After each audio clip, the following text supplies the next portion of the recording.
Hello বন্ধুরা, আপনারা সবাই কেমন আছেন? আশা করি আপনারা সবাই ভালো আছেন। আমিও খুব ভালো আছি। তো আজকে কাকিমার শরীরটা ভালো নেই, তাই জন্য আজকে আমি ভয়েস দিচ্ছি। সবসময় তো মাছ ভালো লাগে না, তো আজকে মসুরের ডাল ও ডিম দিয়ে একটা নতুন রেসিপি ভেবেছি। তো চলো দেখতে থাকো তোমরা।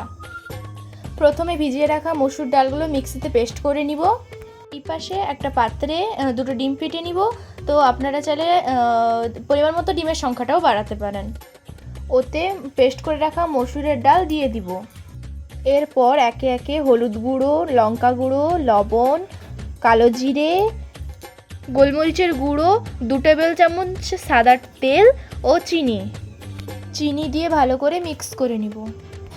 আমি এখানে গোলমরিচের গুঁড়ো ও চিনি দিয়েছি, আপনারা চাইলে নাও দিতে পারেন। এরপর ধনেপাতা দিয়ে আবার ভালো করে মিক্স করে নিব। মিক্স করা হয়ে গেছে। এপাশে ফ্রাইং প্যানে তেল গরম করে মিশ্রণটা ঢেলে দিব, দিয়ে ঢাকা দিয়ে দিব 10 মিনিটের জন্য।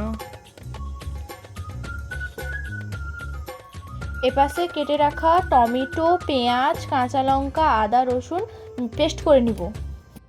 ওই পাশে কিছুক্ষণ ঢেকে রাখা মিশ্রণটা আবার উল্টে নিব। আবারও একটু ঢেকে রেখে দিব। এবার হয়ে গেছে, এটা নামিয়ে নিয়ে পিস পিস করে কেটে নিব। দেখতেই পাচ্ছেন কেমন কাটছি, আপনারা চাইলে অন্যরকম শেপ দিতে পারেন। দেখুন বন্ধুরা কেমন নরম হয়ে গেছে। এপাশে কড়াইতে তেল গরম করে শুকনো লঙ্কা, গোটা গরম মশলা, তেজপাতা, গোটা জিরে, অল্প পরিমাণ চিনি দিয়ে পেঁয়াজ দিয়ে নেড়ে নিব। কিছুক্ষণ নাড়বো পেঁয়াজটাকে।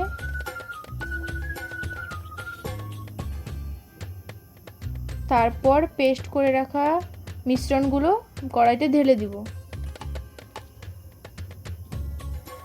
প্রথমে হলুদ গুঁড়ো দিয়ে একটু নেড়ে নিব। কিছুক্ষণ নাড়ার পর ধনে গুঁড়ো ও জিরে গুঁড়ো দিয়ে আবারও একটু ভালো করে নাড়াচাড়া করে নিব। আবারও একটু গোলমরিচের গুঁড়ো দিয়ে ভালো করে নেড়ে নিব।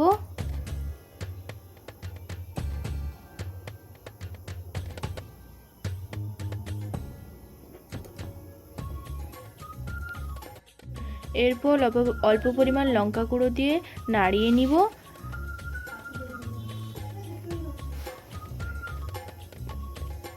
নাড়া হয়ে গেলে ধনে পাতা দিয়ে দিব।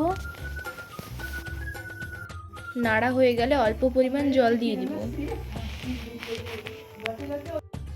দেখুন মশলাটা হয়ে এসছে। এবার কেটে রাখা পিসগুলো দিয়ে দিব। আমি এখানে পিসগুলো ভেজে নিয়েছি, আপনারা চাইলে নাও ভাজতে পারেন। এবার এটিকে কিছুক্ষণ কষিয়ে নিব।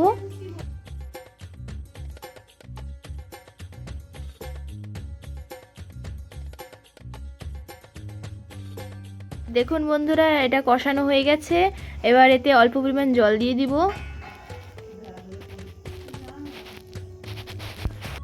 আমি এখানে অল্প পরিমাণ জল দিয়েছি, কারণ এটিকে আমি কষা করব।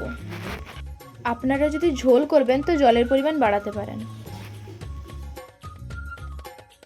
এবার তরকারিটা মাখা মাখা হয়ে গেছে। এবার এটিকে নামিয়ে নিব। দিলেই আমাদের রেডি ডিম ও মসুর ডালের বড়ার কষা। এইভাবে বানিয়ে দেখুন, খেতে অসাধারণ লাগে। ভিডিওটি ভালো লাগলে লাইক, কমেন্ট এবং সাবস্ক্রাইব করে দেবেন।